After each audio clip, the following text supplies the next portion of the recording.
Welcome back to the Deep Dive. Today we're taking on a really crucial and timely topic.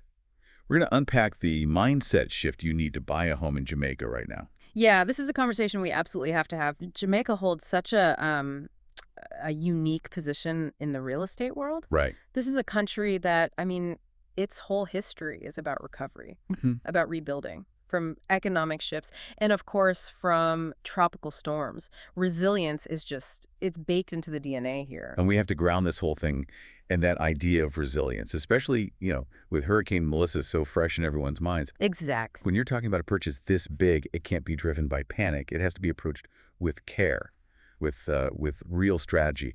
You're looking for stability. Absolutely. And that sort of forward-thinking mindset is what makes all the difference. The main insight we've pulled, especially from experts like Dean Jones at Jamaica Homes, is that your biggest advantage. It's having a really flexible wish list. And that's our mission for you today. We want to show you how flexibility isn't about settling. It's actually a smart tactical strategy.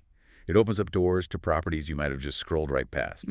Dean Jones really captured it perfectly. He said, "A home is not defined by what dazzles you on day one, but by what still serves you 10 years later." That quote just, it holds so much weight. It pushes back against that need for instant gratification we all feel. Okay, let's unpack this.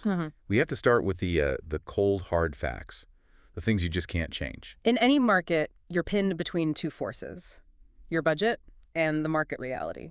And in Jamaica, that market reality it's intense, especially in the urban areas, Kingston, Portmore, Mobay. So why is the supply so tight there? It's not just a money thing, is it? No, not at all. It's logistical, it's geographical. I mean, we're on an island. There's a finite amount of land. Right. Then you add the cost of building materials, most of which are imported. You add the limits of the infrastructure, the time it takes to get utilities connected. And then there's the big one, the regulatory environment. Let's stay on that for a second. Planning approvals. For someone who's maybe new to this, how big of a deal are those regulatory hurdles? Oh, they're huge. The approval process, through bodies like the KSAC, it's rigorous, and it should be. They're checking everything from environmental impact to... For drainage plans, I imagine, especially now. Especially now, drainage is huge. But all that, while vital for safety, it means new homes take a very long time to come online. And that scarcity just keeps prices high for what's already built. So if the land is limited, infrastructure is stretched, construction is expensive, and your budget is what it is, then the only thing you really have control over is your expectation. That is the one lever you can pull that changes everything. And this is where that mental picture so many people have it just clashes with what's actually out there. Totally. People are scrolling these international real estate sites and they see these flawless homes with granite countertops and all that. Yeah, and they expect to find that here. Exactly. They're looking for a North American spec in a completely different market.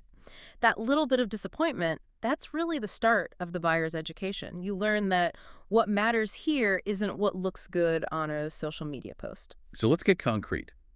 What are the things that have to come first? The things you can't compromise on? It's all about the foundations. The location, with a capital L, the land itself, its size and its stability, the layout, how your family actually lives in the space, and, above all else, the structural integrity. If you have those four things, you're golden. Everything else is, well, it's just cosmetic. What's fascinating here is that, it's the realization that not all features are created equal. Yeah, that's the strategic pivot. Understanding what's temporary versus what's permanent. Okay, so if you can look past a dated kitchen. If you can look past a dated kitchen, you might get a house with a much stronger foundation and a much better location for the exact same price.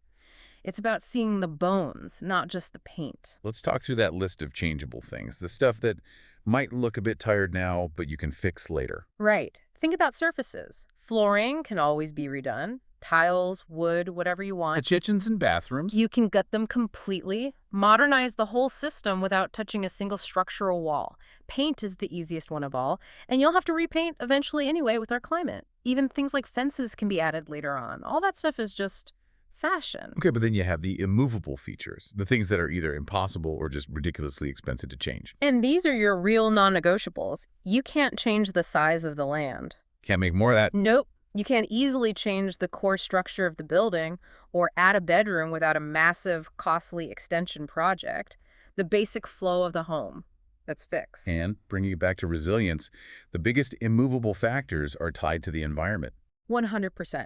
This is where you really need that local knowledge. You can't change a property's flood risk. You can't change the stability of the slope it's built on Or its basic drainage patterns. or its drainage patterns. A yard that holds water every time there's a heavy shower is a permanent problem. It doesn't matter how shiny the new kitchen is. That's such a powerful point. I think you used an anecdote about that, right? That a beautiful kitchen means absolutely nothing if your yard turns into a pond after every downpour. It's the ultimate test. I mean, to put it plainly for everyone listening, granite countertops do not stop floods. The stress and the cost of dealing with water damage will always, always outweigh the joy of having high-end finishes on day one. Here's where it gets really interesting. Let's move from theory to, actual advice. Let's give everyone a practical tool they can use.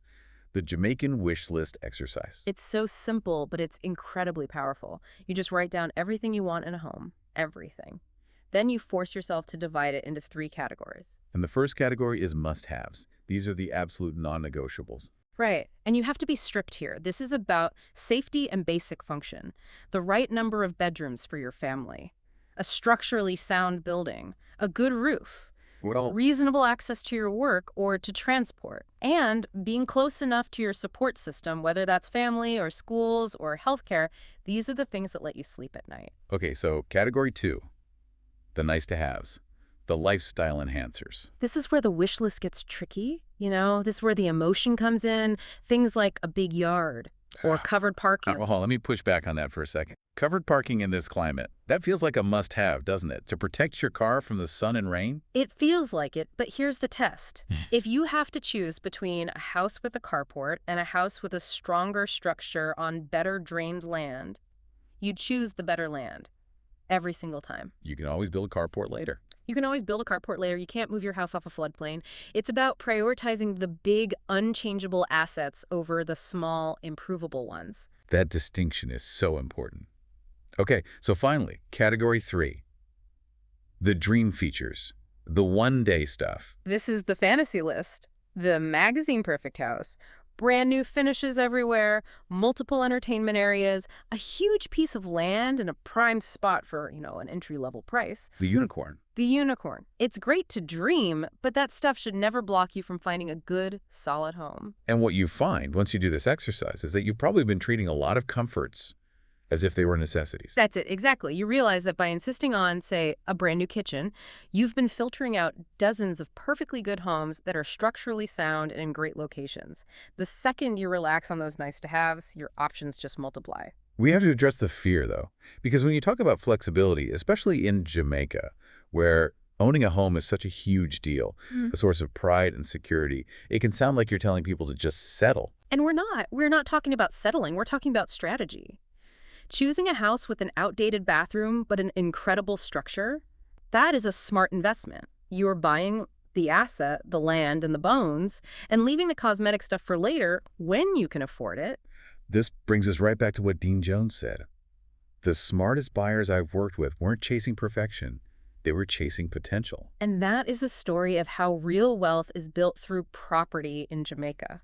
So many of the homes people admire today didn't start out that way. They were modest homes that were improved, extended, piece by piece over time, always with the right planning approvals, of course. And the experience with Hurricane Melissa just makes that point so much clearer, doesn't it? That was the ultimate stress test for every home on the island. It really was. Suddenly the question wasn't, does my living room look nice? It was, how is this roof holding up against the wind? Where's the water going?